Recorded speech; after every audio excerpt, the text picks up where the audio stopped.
आदाब। मैं हूं मोहम्मद अहमद काज़मी। आप देख रहे हैं मीडिया स्टार वर्ल्ड। आज आपको मैं एक ऐसी खौफनाक खबर सुनाता हूं जो यमन के अलमसीरा टीवी ने सामने रखी है। यमन ने सऊदी दुश्मन के खिलाफ समुद्री पाबंदी का ऐलान किया हुआ है और ये कोई मामूली कदम नहीं है। एक ही वक्त में अगर बाब अल मंदब और हॉर्मुज स्ट्रेट दोनों बंद हो गए तो दुनिया की पूरी ऊर्जा व्यवस्था, ईंधन की सप्लाई ढह जाएगी।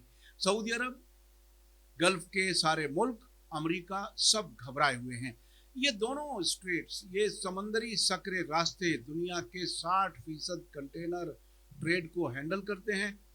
अमेरिका के स्ट्रेटेजिक रिजर्व में सिर्फ 700 मिलियन बैरल तेल बचा है और वो भी खत्म हो रहा है। अगर लंबी मुद्दत तक जंग जारी रही तो अमेरिका के पास कोई रास्ता नहीं रहेगा।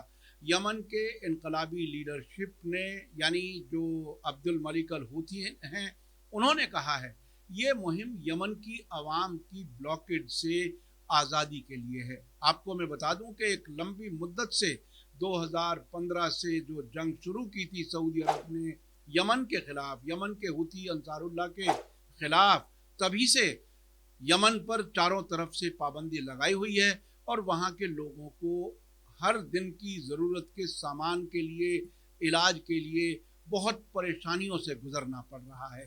तो चलिए अल मसीरा की इस खास रिपोर्ट के अंदर क्या कुछ है वो मैं बताता हूँ, जो बहुत ही दिलो दिमाग हिला देने वाला है।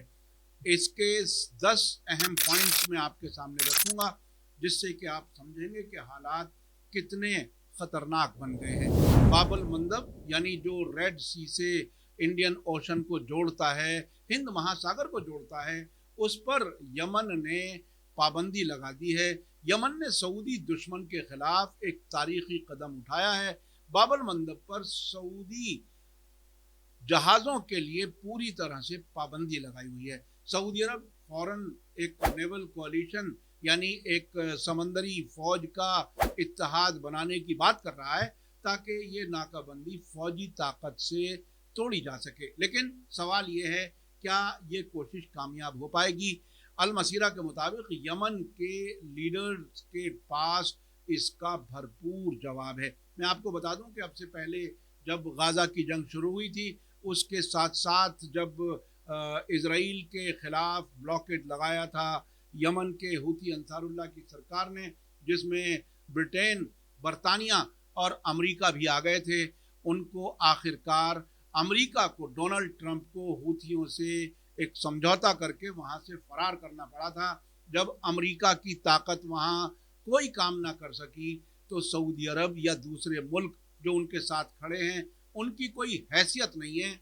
फौजी तौर पर, फौज के तरीके से, फौजी ताकत से बाब अल मंदब को कोई खुलवा पाए, ऐसा इम्कान नहीं नजर आता। अब चलता हूं मैं दूसरे पॉइंट की तरफ। हॉर्मुज और बाब अल मंदब। हॉर्मुज वो रास्ता जिसको ईरान ने बंद किया हुआ है और बाब अल मंदब जिसको हूथी अंसारुल्लाह ने बंद किया हुआ है।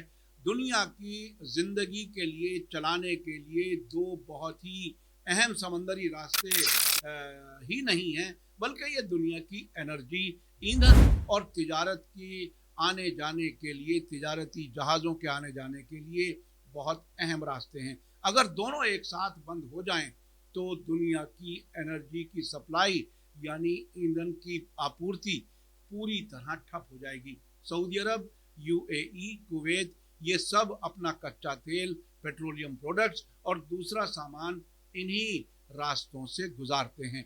अब मैं चलता हूं तीसरे पॉइंट की तरफ। 60% ग्लोबल कंटेनर ट्रेड, यानी जो जहाज़ों के जरिए कंटेनर्स आते हैं, जो आपने देखा होगा लंबे ट्रकों के पीछे जो कंटेनर रखे होते हैं सामान के, वो सब समंदरी जहाज़ों के जरिए मुख्तलिफ मुल्कों से आते हैं। 60% ग्लोबल कंटेनर तिजारत का जोखिम बहुत बड़ा है। ये बहुत ही अहम आंकड़ा है। दोनों स्ट्रेट्स, दोनों समंदरी रास्ते, सक्रिय रास्ते मिलकर दुनिया की कुल 60% कंटेनर ट्रेड को हैंडल करते हैं। चीन, भारत, यूरोप, अमेरिका, सबकी तिजारत इन्हीं रास्तों पर डिपेंड करती है। अगर ये बंद हुए तो इंटरनेशनल शिपिंग नेटवर्क और एनर्जी बाजार, ईंधन बाजार दोनों को भारी नुकसान होगा। अब मैं चलता हूं अगले पॉइंट की तरफ जो यमन के अलमसीरा टीवी के एनालिसिस में दिया गया है। उसमें कहा गया है कि यमन का ईरान के साथ जो नजरियाती इत्तेहाद है वो बहुत ही अहम है। यमन ने अमेरिका और इजरायली हमलों के बाद ईरान के साथ अपना रिश्ता और मजबूत किया है। सैयद अब्दुल मलिक बदरुद्दीन अल हूथी जो अंसारुल्लाह के लीडर हैं, जो यमन के इस वक्त सबसे बड़े इनकलाबी लीडर माने जाते हैं, उन्होंने बार बार कहा है यमन तटस्थ यानी न्यूट्रल नहीं रहेगा बल्कि ईरान की सिक्योरिटी का हिस्सा है। यही वजह है कि यमन ने रेड सी फ्रंट खोला है।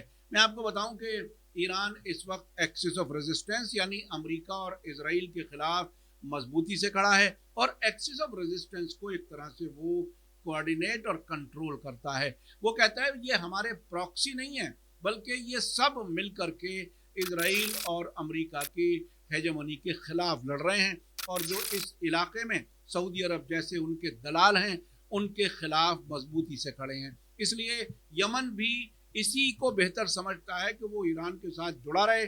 उसी तरह से लेबनान के हिजबुल्ला, इसी तरह से फ़िलिस्तीन के हमास और जिहाद इस्लामी, इराक़ के हजदल शाबी, खुद अब तो इराक़ी हुकूमत भी ईरान के साथ खड़ी नज़र आ रही है जब से सऊदी अरब ने इराक़ पर ताज़ा हमला किया है। अब मैं चलता हूँ अगले पॉइंट की तरफ जो बहुत ही अहम है। एक एक्सपर्ट हैं नासिर कंदील जो अरब दुनिया में बहुत ही अहम हैं और लेबनान में ये रहते हैं, एक अखबार के एडिटर हैं।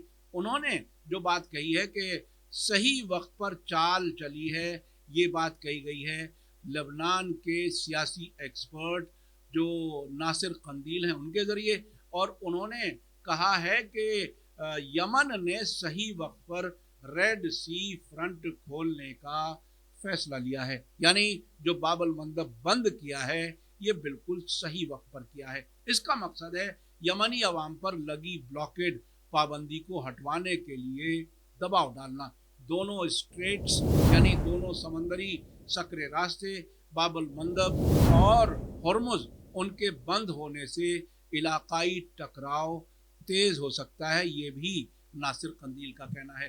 अब मैं चलता हूँ अगले पॉइंट की तरफ जो बहुत ही अहम है। अमरीकी स्ट्रेटेजिक ऑयल रिजर्व खतरे की रेड लाइन वहां तक पहुंच गए हैं, ये सबसे अहम बात है।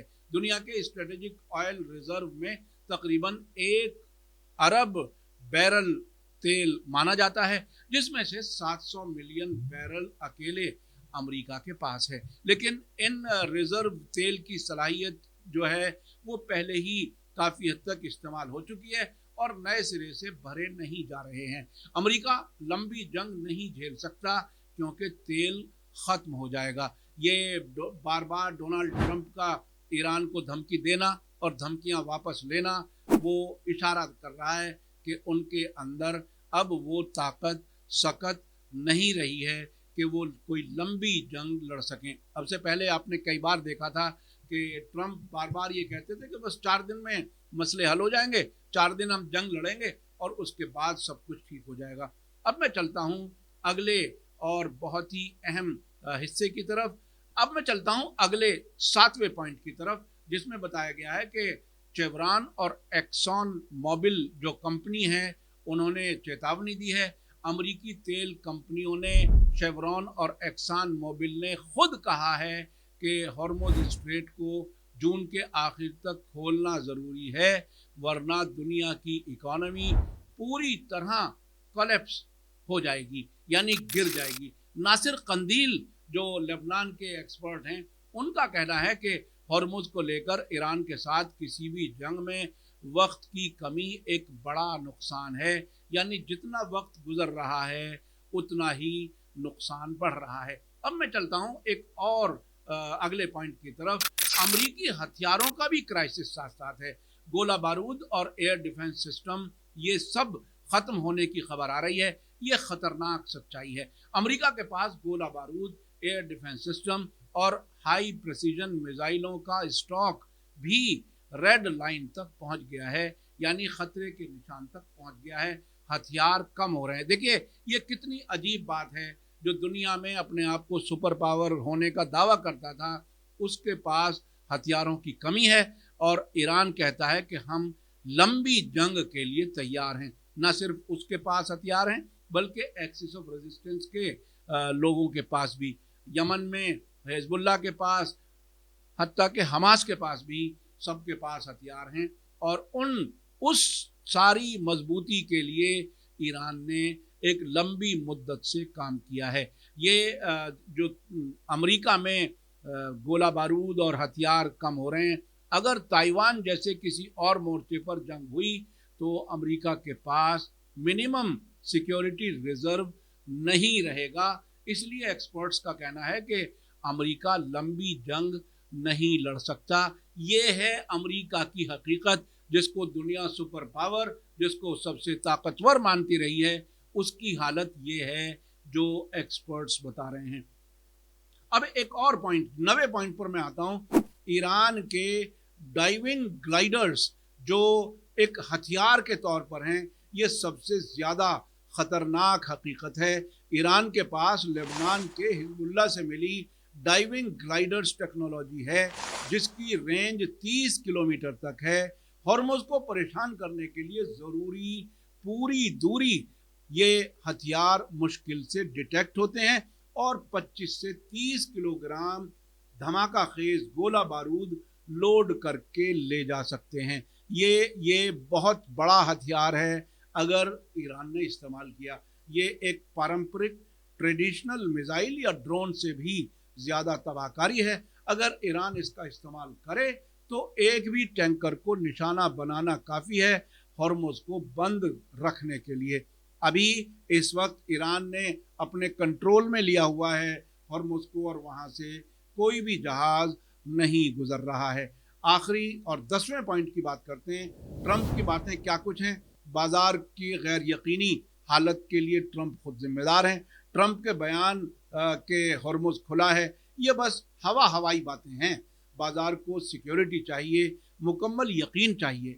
बड़ी बड़ी कंपनियां अपने जहाज़ों को हॉर्मुज़ में जोखिम और ख़तरे में डालने के लिए तैयार नहीं है, क्योंकि अगर 10 में से एक जहाज़ पर भी हमला हो जाए तो पूरा बाजार सदमे में आ जाता है और मुकम्मल सिक्योरिटी की मांग करता है। इसलिए ट्रंप की बातें बाजार को मनाने में नाकाफ़ी साबित हो रही हैं। मैं आपको बता दूं कि कई बार ऐसा साबित हुआ है कि हर हफ्ते के आखिर में ट्रंप साहब एक बड़ी धमकी देते हैं ईरान के खिलाफ, और उससे तेल और महंगा हो जाता है और उनके ख़ानदान के लोग ख़रीद लेते हैं शेयर्स, और फिर मंडे आते आते उस धमकी में हवा निकल जाती है धमकी की, और ऐलान हो जाता है कि हम अभी हमला नहीं कर रहे, जो अभी 2 दिन पहले भी आपने देखा है। आखिर में मैं आपको बता दूं कि ये पूरी सच्चाई तो अल मसीरा टीवी ने सामने रख दी है। दोनों समंदरी सकरे रास्ते बाब अल मंदब और हॉर्मुज़, ये सिर्फ जोग्राफियाई हदूद नहीं है, ये भौगोलिक सीमाएं नहीं हैं, ये दुनिया की एनर्जी और सियासी ताकतों के बीच एक मरने और जीने की लड़ाई की जगह हैं। आने वाले दिन बेहद फैसलाकुन साबित होंगे। देखते हैं कि अमेरिका के महदूद हथियार और तेल के खजानों के साथ ये क्राइसिस कहां तक ले जाता है। ये आज की एक बहुत ही अहम हकीकत आपके सामने रखी है, जो आंकड़ों के साथ आपके सामने रखी है। अमेरिका कितना कमज़ोर हो चुका है। बाब अल मंदब और हॉर्मुज़ दोनों ईरान और ईरान जैसे नज़रिए का रखने वाले अंसारुल्लाह, यमन के अंसारुल्लाह के कंट्रोल में है, जिसको कोई ताकत की बुनियाद पर नहीं खुलवा सकता। जब तक ईरान के हुकूक ईरान को नहीं मिल जाते, जब तक यमन के अधिकार यमन को नहीं मिल जाते, जब तक पूरी आज़ादी से ये मुल्क अपनी तरक्की नहीं कर सकते, तब तक कोई और भी इस इलाके से फ़ायदा नहीं उठा सकता। बाब अल मंदब और हॉर्मुज़ पूरी तरह से ईरान के इनकलाबी नज़रिए के हाथ में हैं। आज की पेशकश आपको कैसी लगी कमेंट्स में ज़रूर लिखें। मेरी पूरी कोशिश रहती है कि आपको सही खबरें और सही एनालिसिस पहुंचाई जाएं। मीडिया स्टार वर्ल्ड को इसी तरह से देखते रहिए, और अगर आपने अभी तक सब्सक्राइब नहीं किया है तो सब्सक्राइब करें और बेल आइकन जरूर दबाएं। इसी के साथ मुझे दीजिए इजाजत। धन्यवाद, शुक्रिया। जय भारत, जय हिंद। हमारे चैनल मीडिया स्टार वर्ल्ड को सब्सक्राइब कीजिए और बेल आइकॉन दबाइए ताकि हमारी हर नई वीडियो का नोटिफिकेशन आपको सीधे मिलता रहे। अगर आपको हमारी खबरें पसंद आती हैं तो उन्हें अपने व्हाट्सएप, इंस्टाग्राम, फेसबुक और ट्विटर अकाउंट्स पर शेयर करना ना भूलिए ताकि और लोग भी हकीकत से वाकिफ हो सकें।